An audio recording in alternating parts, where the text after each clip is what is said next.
Hey, it's Rupesh here. We are live, and today's episode is all about hotel ownership. If you've ever wanted to own a hotel, this is the episode for you. Let's get started.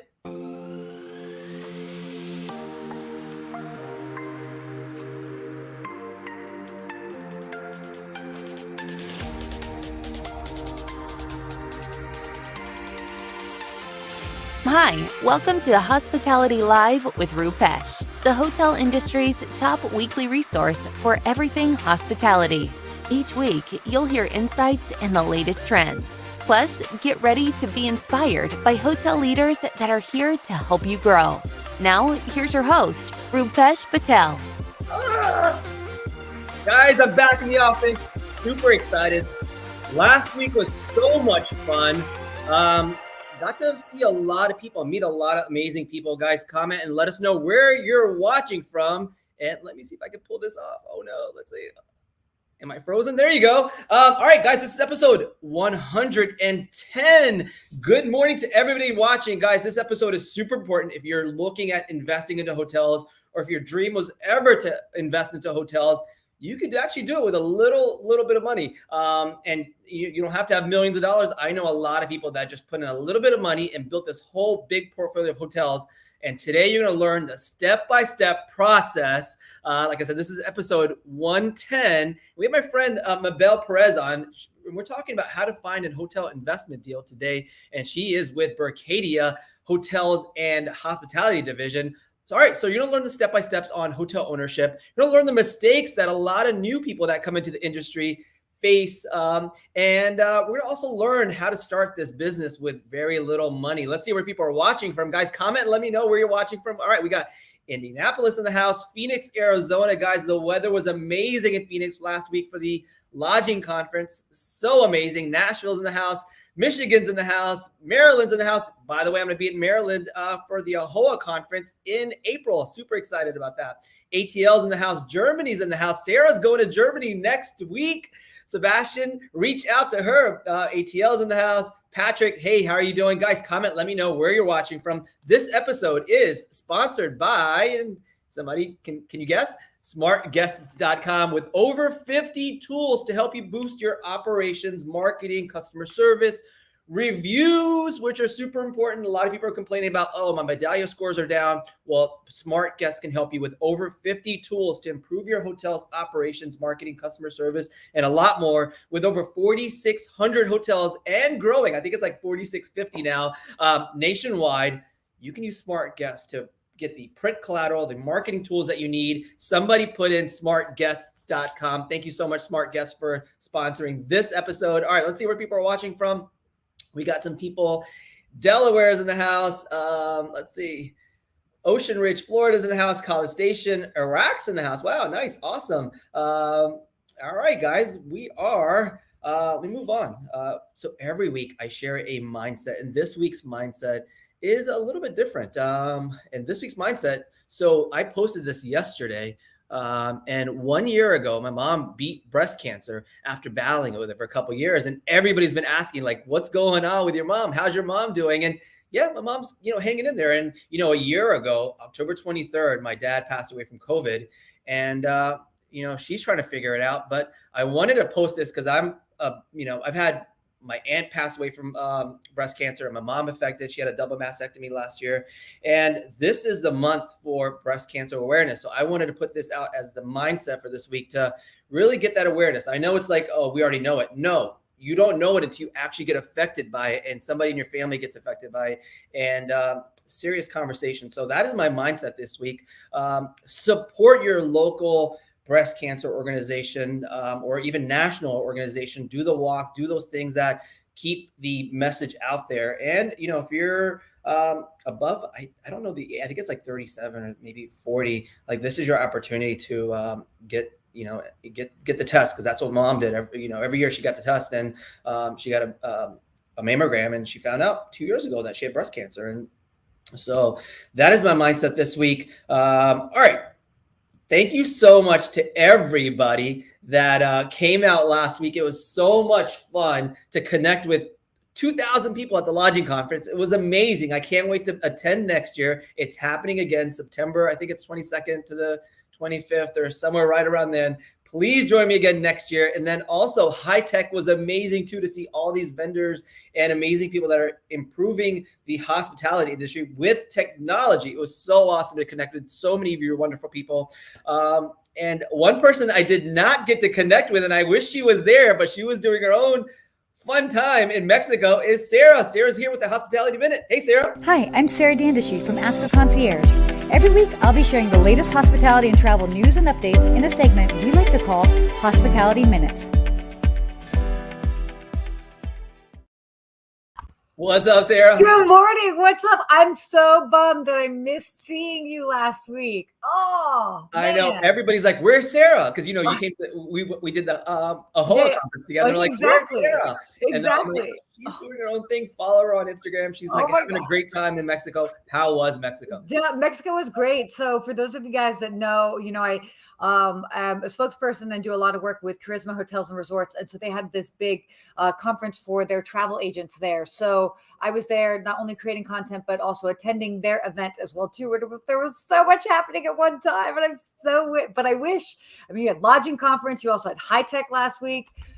Whew, everything just happening all at once. So it was a lot is happening in hospitality right now. Let's get with the Hospitality Minute. Yeah. Okay, cool. Actually, some exciting news, which, yay, we love hearing exciting things. So, all right. So the first topic here that's interesting is that new data shows that hospitality jobs are making a comeback. This is kind of cool to hear, especially so many sectors are in the middle of this sort of hiring. I'm going to call it a hiring challenge as opposed to a crisis. But some interesting news.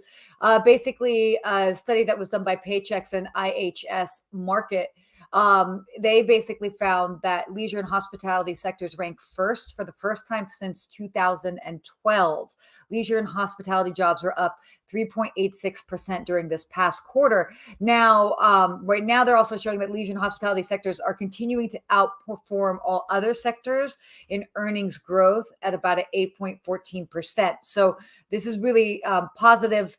Certainly at the beginning of the year, it was challenging, and now we're kind of seeing a shift towards that the job growth and all of that is in our favor. Now, something that was interesting is they actually found that overall hourly earnings growth increased 3.6%. So there was an increase in hourly earnings. So basically about $1.5 from a year ago, averaging about $26.68 per hour in September. However, because of the reduced weekly hours, basically, I'm going to sum it up for you. People are getting paid a little bit more, but they're working a little bit less hours. So just interesting to see how that's balancing out. Okay, moving on, because there was a lot of figures there. I think a lot of figures for this time of the morning. All right. This was kind of fascinating. Another study was done that showed that right now, and this is certainly for consumers, so I'm curious to hear how you guys are seeing this on the back end, but that booking hotels, 73% of the time, rates were cheaper. So hotel rooms were cheaper 15 days prior to a check-in date than they were 4 months out. So consumers on average are saving about $30 per night for a hotel room, which can actually make a difference when it comes to somebody booking a property.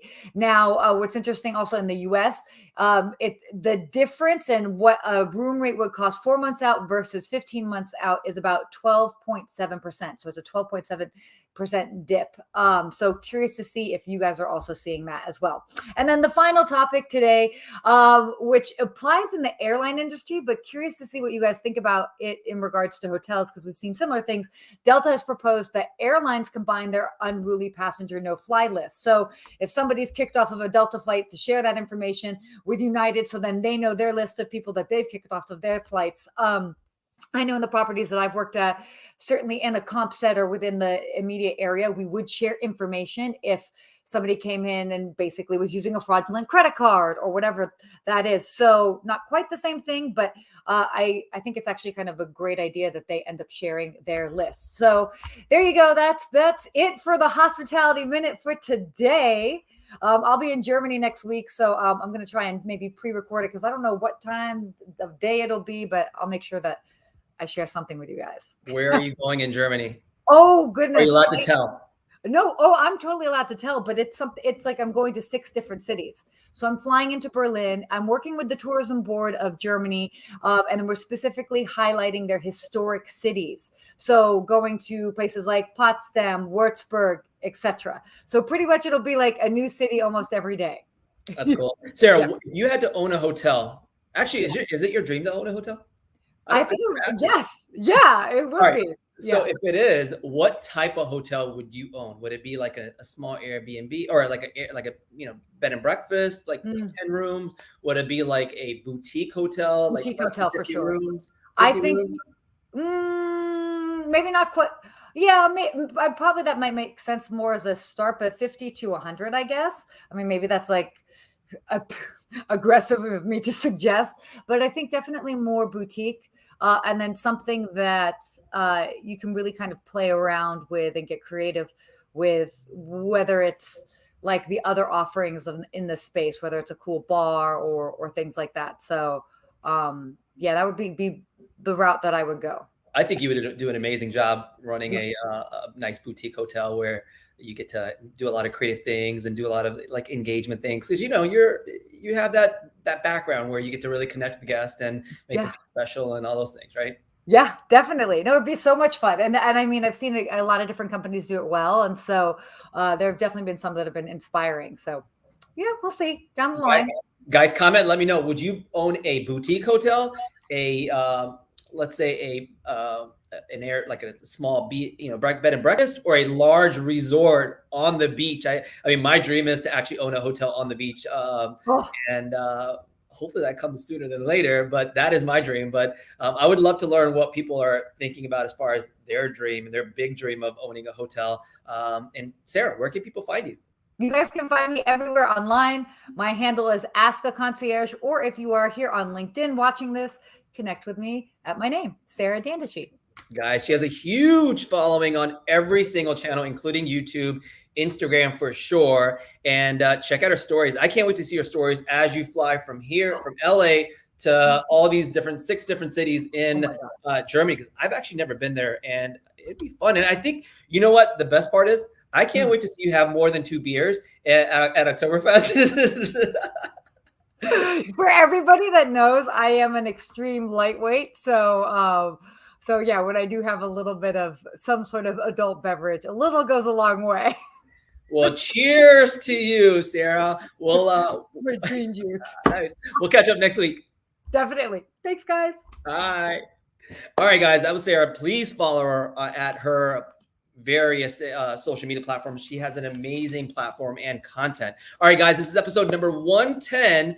And we're talking about how to find a hotel investment deal. My featured guest is Mabelle Perez. She is the Director of Investment Sales for the Hotel and Hospitality Division of Berkadia. Her focus lies in assisting lenders and hotel owners in disposition of assets, including via like auctions or the traditional sales process. Her strength is definitely social media, marketing, selling, negotiating real estate deals. In the past, prior to Berkadia, she's had this great experience of working with some national brokers and cutting her teeth on really learning this business. And today she's here to help us discover all the things that we need to do to get started investing into hotels. Welcome to the show, Mabelle. Hey, everyone. Glad to be here. And listen, you're broadcasting, you're from a hotel. I am currently in Pensacola at a Home 2. I love the Home 2 brand. It's very convenient, and look at it. It's beautiful. It really is. This one was brand new, built about a year ago. That is awesome. So tell us about your background. How did you get into the hotel side of things where, you're in South Florida. There's a lot of opportunities down there. How'd you get into the hotel business? Well, there's a lot of hotel opportunities as well in South Florida, a lot of hospitality related business. And it was just the luck of the draw. Always knew I wanted to be in real estate. But, when it came to the moment to choose what I was going to specialize in real estate and the commercial side, hospitality was just an instant thought. It just made sense. That's awesome. Now, we're all wanting to own a hotel. We all want to find out how to do it. And a lot of people are scared. People have sent me messages like, I've wanted to own a hotel for like years, and they don't know where to get started. So before we talk about the step-by-step process of owning a hotel, what are some mistakes that we can uncover before we get started on the step-by-step process? Because there's probably 1,000 mistakes, but the top mistakes are. There are definitely a lot of mistakes that you can make, and the hotel business is definitely more intimidating than maybe multifamily. But top mistakes would be not doing your correct due diligence, either not looking at hidden fees or the right inspections, or doing an appraisal, or the due diligence of seeing who you're going to be teaming up with, really vetting them out and seeing if it's the right partnership for that project. I think that another mistake that is pretty common is, in the underwriting, are you really going to be able to make money at the value that you're proposing for that project? If you're not going to make money, you're going to run into problems down the line. And then lastly, I would say, not reaching out to enough financing partners to see if you are really getting the best terms, running short on time, overpaying either on interest, or not aligning with what your long-term project goals are. And you might lock yourself into a certain term or rate that might not really work for you long-term.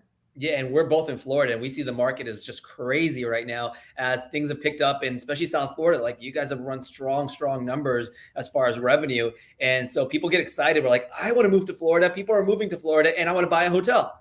And now if they're coming from California, New York, wherever, they're like, well, at this price, it's a deal, but then you have to it all has to make sense. So tell us, before we get started, the step-by-step process, what does Berkadia do? So Berkadia is a brokerage as well as a master servicer. So we master loans for Fannie Mae, Freddie Mac, HUD. And in addition to that, we have mortgage bankers that help, find you the best loan for your specific project, whether that's, with a life insurance company, with CMBS, with a debt fund. And then we also have investment sales brokers, which is the team that I'm on, and we help you with either acquisition or disposition of assets. Right. So you're buying a hotel, you're selling a hotel. Berkadia Mabelle is the person to contact. Definitely reach out to her on the LinkedIn platform. All right, so let's get started. If I don't know what to do, I have a little bit of money and I want to get started in the hotel business, what do I need to do first? I think step one is finding the deal. You definitely have to find an opportunity, whether that's off market by your peer group or something that you see, let's say on 10X or on Crexy. When you come across the deal, you have to start underwriting it. When you start looking at the underwriting, where is the opportunity here? Is this a value add opportunity? Can you reflag it to either a Marriott, a Hilton, a Holiday Inn Express, or does it make sense to maybe deflag and go down if the franchise term is expiring? And these are questions that you can ask the broker or ask if it's a for sale by owner, seeing what is the story behind that property.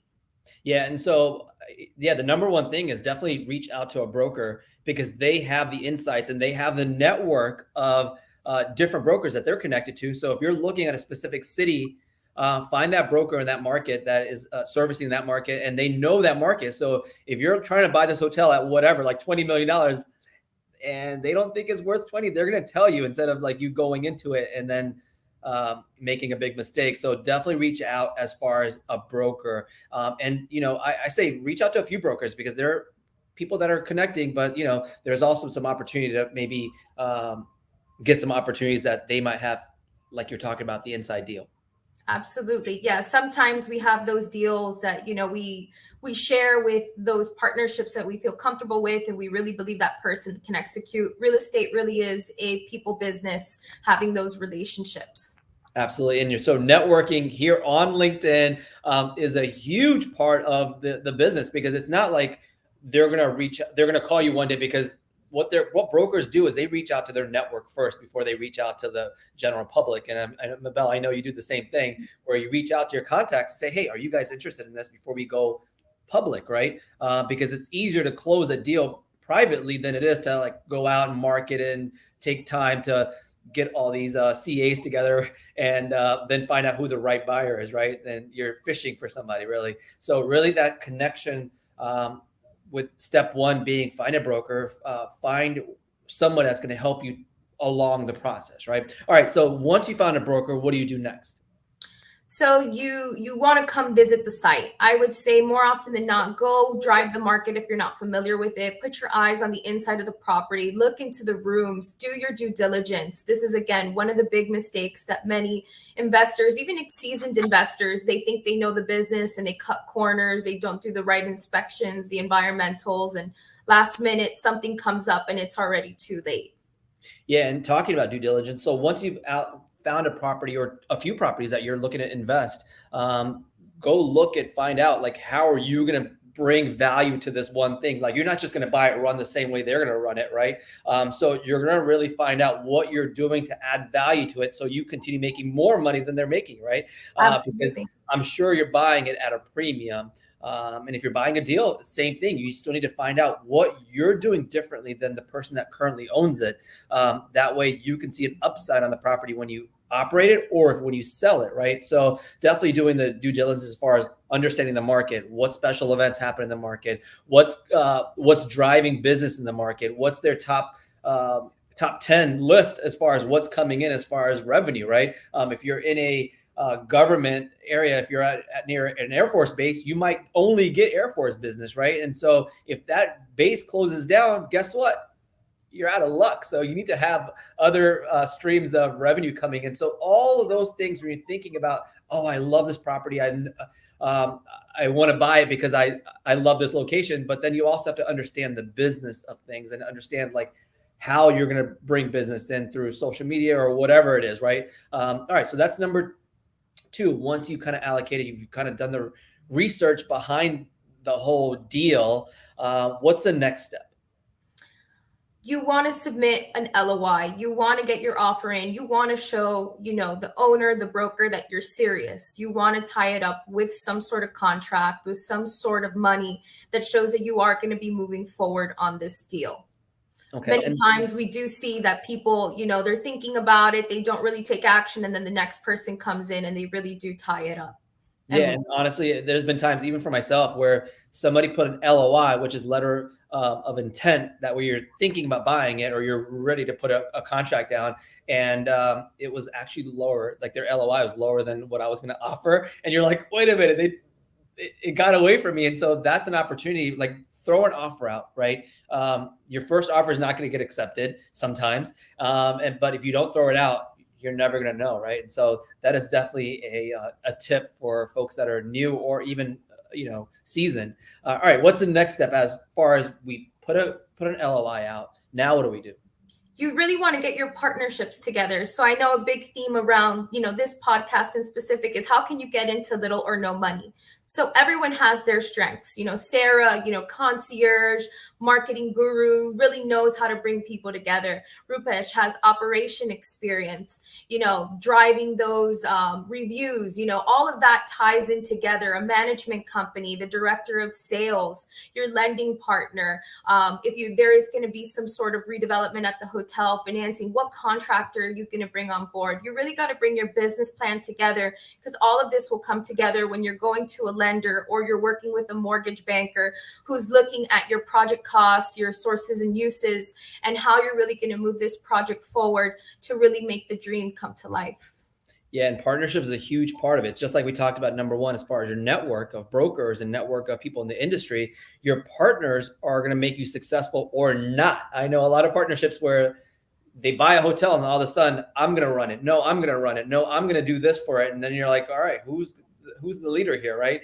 So partnering up with the right people is super important. But even before that, you want to find out, like, I know people, like we talked about earlier, is like, you could have $20,000 or $100,000 or whatever it is. But if you put the project together, guess what? You don't have to have the millions of dollars that it takes to buy the hotel. You can say, listen, here's some people, like, you reach out to some high net worth people and say, listen, I know you're an accredited investor, and I have this project. Here's my pro forma for the next 5 years, 10 years. Here's how I'm going to reposition the property. Here's everything that we're going to do. Here's the management company that's going to run the property, right?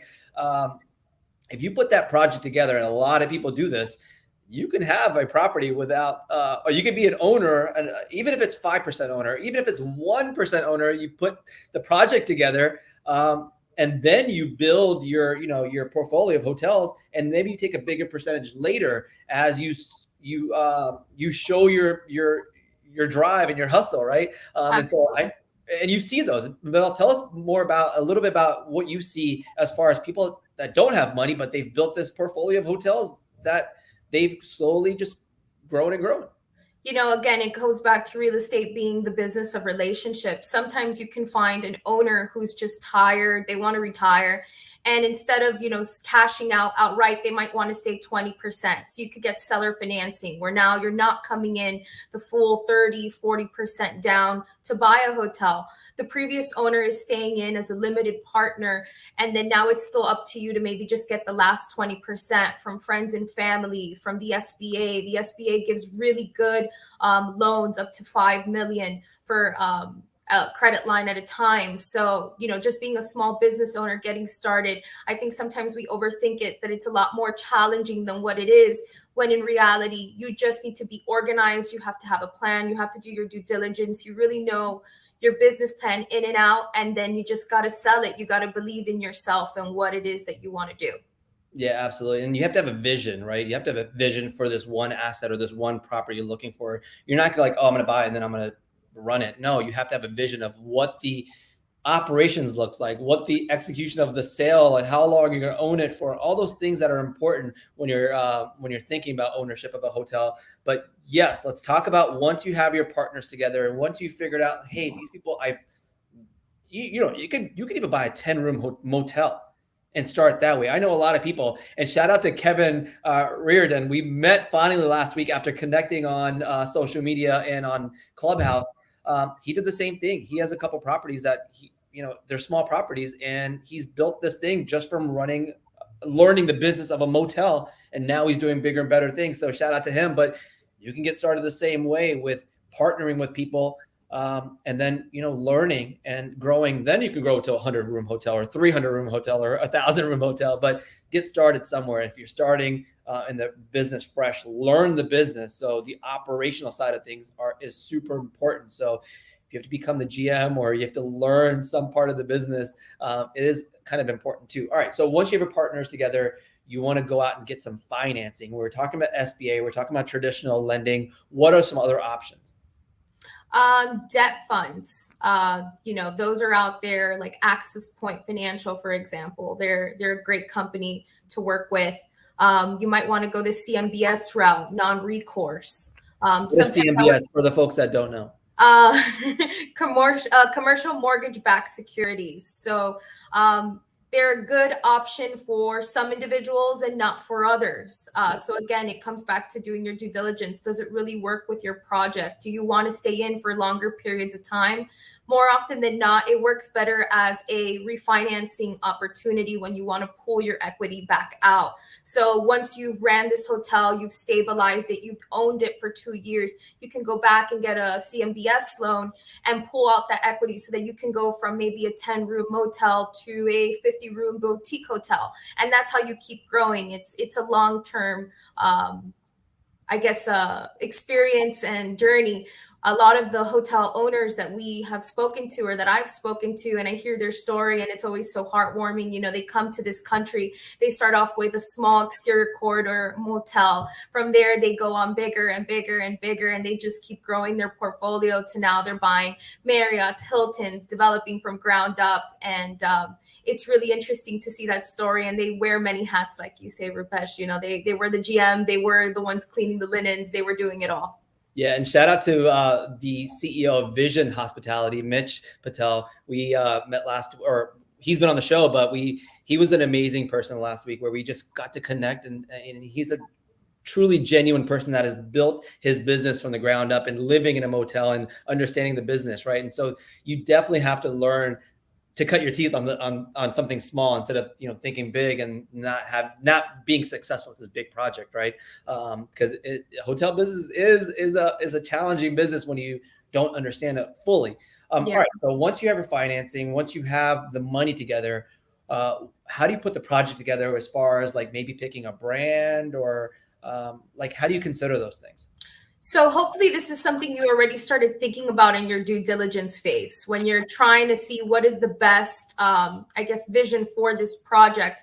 But you'll be reaching out to whatever franchise, whether that be Marriott, Hilton, IHG, Wyndham, Choice, Red Roof, Wood Springs, whatever it might be that you're reaching out to. You have to have those conversations early on, because those hidden fees do come up. An application franchise fee might run you $165,000, let's say. And if that wasn't something that you were aware of up front, then you might run into those costs last minute.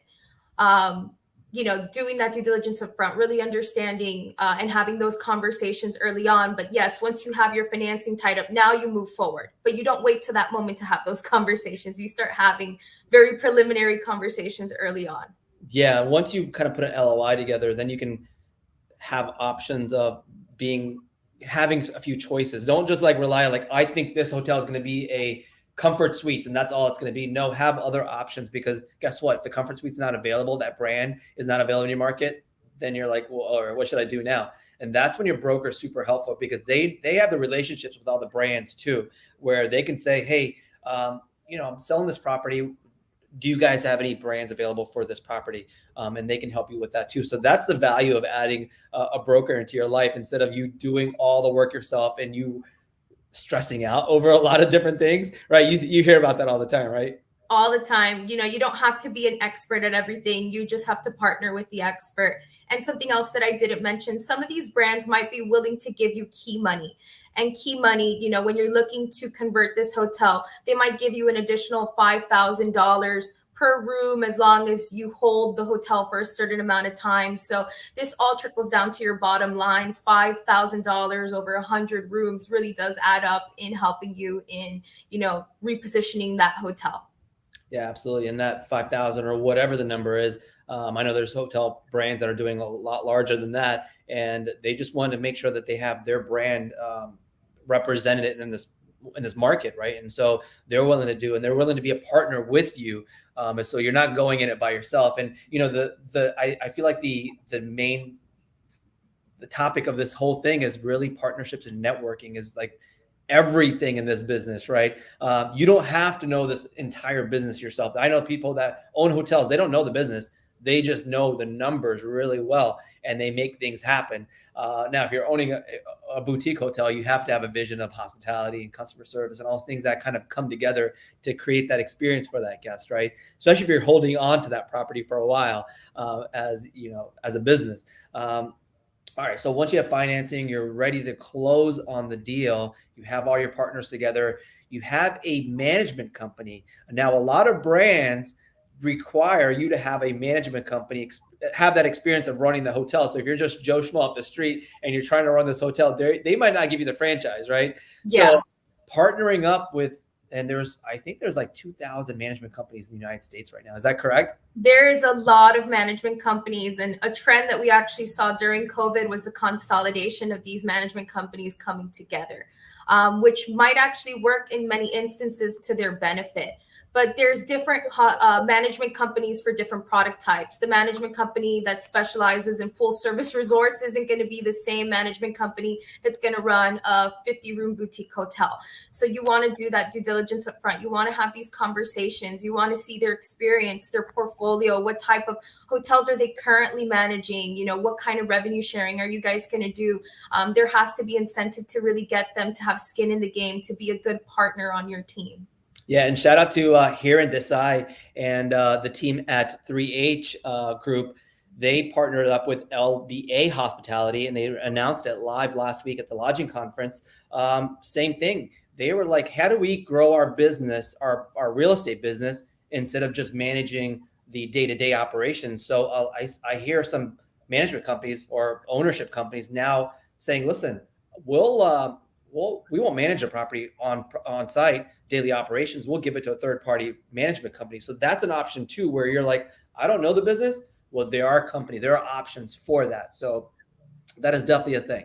All right. So once you've picked all your partners, once you've picked all the things, it's getting ready to close the deal. What are some things that you need to know as a new investor or a seasoned investor when you're coming to the closing table with cash in your hand and you're ready to take over this property?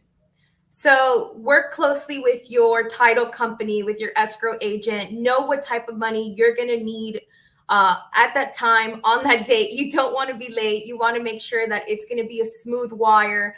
Last thing you want to run into is running around not being able to get that money in on time because, the bank's closed at 3 p.m. and now you can't get your money in and now you've run into some trouble.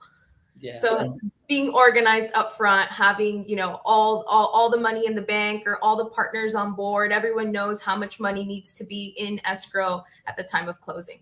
Yeah. And one thing when we talk about partnerships is make sure you have a real estate lawyer, not just some lawyer that does like accidents or whatever, right? You don't want like a car, like a person that just does like criminal work where they don't know the business, but they're a lawyer so they can get stuff signed. No, get a real estate lawyer to help you with your transactions. And you've probably seen that mistake in the past where people just use Joe Schmo off the street, or they see a billboard that says, I got $5 million, and they're going to use that guy to close their deal for this hotel. Yeah.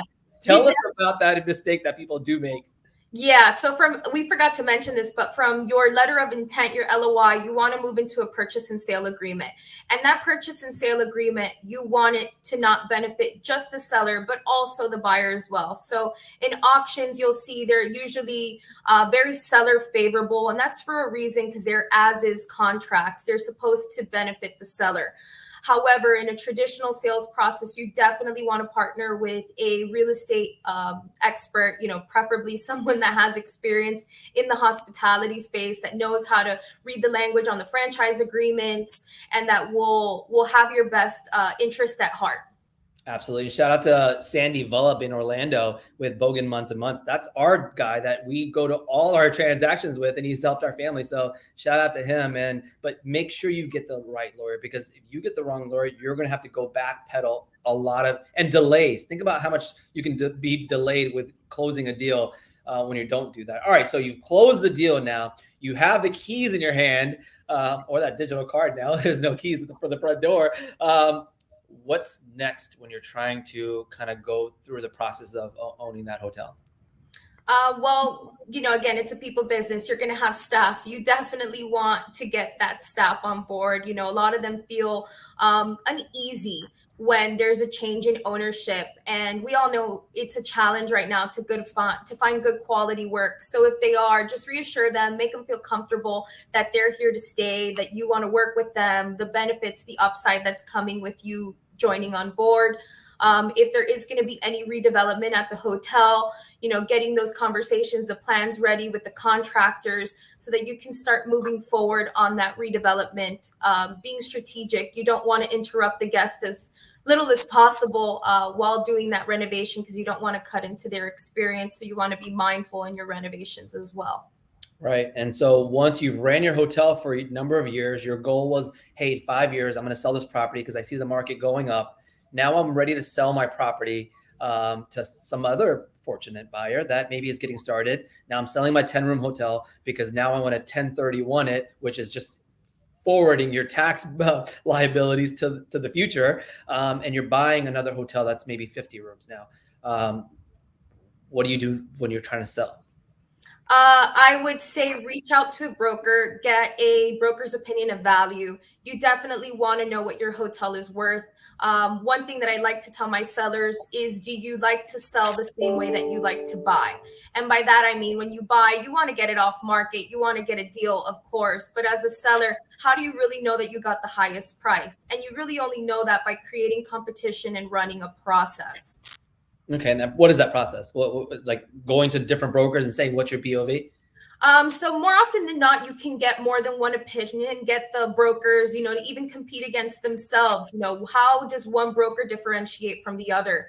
Is one, do they have more marketing experience? Does one have more local experience? Are they the ones that are going to reach out to all the different franchise companies for you to find out, what is the highest and best use for this property? Because they're the ones that are really going to sell the story to all of these buyers and have that network. Absolutely. Yeah. And the difference between a real estate or a commercial broker and a residential broker, please explain that, because a lot of people are reaching out to like people that are selling homes trying to buy a hotel. So I used to work in residential prior to getting into commercial, and everyone has a relative that does residential.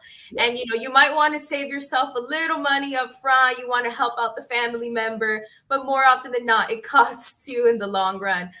Commercial is more sophisticated. You need to have that network of buyers. You need to know who you're going to go to, and really having that experience on the lending side, like Berkadia has, where, when you put someone under contract, you want to know that they're going to perform. You want to know that, they're going to be able to come through with the financing. Last thing that you want to do is tie someone up under contract, alarm the staff, and then at the end of the day, they don't even close and they just wasted your time. Yeah, this has been amazing. Guys, we went through the entire process of finding a hotel deal, which you're going out to your broker, going through the process of understanding the business and trying to move forward with closing the hotel. Guys, comment and let me know if you've enjoyed this conversation with Mabelle. Mabelle, this is amazing. Thank you so much. I know we've gone a little bit over what we needed to, but I think this is important as new people come into the industry and as our industry gets back on its feet. Where can people connect with you? Where can people find Berkadia? What can people do to work with you as a broker and as kind of someone that kind of does a full scope of buying and selling? Of course. Well, I appreciate you having me. You can definitely connect with me on LinkedIn. On Berkadia.com. If you go to properties, you'll see that we don't just specialize in hotels. I'm on the hotel team, but we do student housing, multifamily, seniors housing.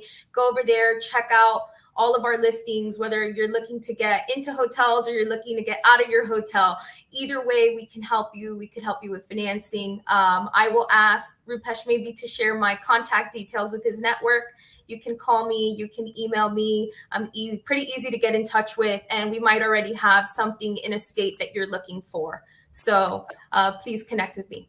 Yeah, you guys are representing pretty much every single state in the United States as far as brokers or finding that right deal. So, the deals are out there if you know the right people. And it's not like, oh, I don't see a deal out here. There are deals out there. You just have to know the right people, and you have to be patient, and you have to put a lot of offers in, right? Is that the name of the game when you're talking about buying a hotel? It's not just like, I put one offer, I didn't get it, I'm not buying a hotel. Yeah, no, it's definitely, it's a lot of ups and downs. You're going to have to do a lot of deal sorting and keeping yourself organized. Yeah, and you can't feel bad about somebody else winning the deal. Maybe it wasn't your time, and that's what I feel like when you miss out on an opportunity. Guess what? There's other opportunities. There's thousands and thousands of hotels in the United States and worldwide. So it's not just here in the United States, but there's options. And there's, the biggest thing is grow your network, be creative at what you do as far as being creative with your partnerships, being creative with the brand, being creative with the hotel, be creative with all those things for you to make a deal happen. And I feel like that is important as we grow the business back. Mabelle, this is amazing. Thank you so much. This is actually your first live, isn't it? It is. I've never been on a podcast, so thank you for having me. Great job. Great job. I think you're a natural at this, and I'm super excited to have you on and share the experience. Guys, if you've enjoyed the show, hit the like button and comment, and please connect with Mabelle on LinkedIn. And thank you so much. Thank you so much, Rupesh. I'll talk to you soon. Bye, guys. Bye. She was awesome. That is amazing. Guys, you learned the steps on hotel ownership, finding a deal. The biggest thing is getting your network together, being creative, finding your partnerships, all those things that we talked about, plus so many more. But guess what? I feel like in the hotel business, there are no rules. You can make up a company out of just being really, really, really creative and that hustle and that drive to make sure that project that you're working on, if it's a 5-room motel or a 3,000-room hotel, that you make it successful. And I think that's the name of the game. Guys, thank you so much for this opportunity. This episode is brought to you by, put it up, smartguests.com. Thank you so much to Smart Guest. Guys, next week, I'm super excited. We have Nick Falcon on with MDM Hospitality. They also own the Margaritaville here in Orlando and hundreds of other businesses that they have, including BurgerFi, which is one of my favorite burgers. They're a big franchisee in the state of Florida, so super excited about that. We're going to talk about the rental business that they own and how they're creating this whole experience with houses that are very similar to what we do in hospitality and hotels. So that's next Wednesday at 9:30 a.m. Guys, please go to the website. It's rupesh.co/show and enter your name and email, and you'll be notified every time we go live. And by the way, we're giving, I'm starting some giveaways here soon again, where a couple months ago, we gave away $1,000, $500. We're doing some more great promotions and giveaways. So super excited. Enter your name and email address. Guys, please take care of yourself and each other. I'll see you next week.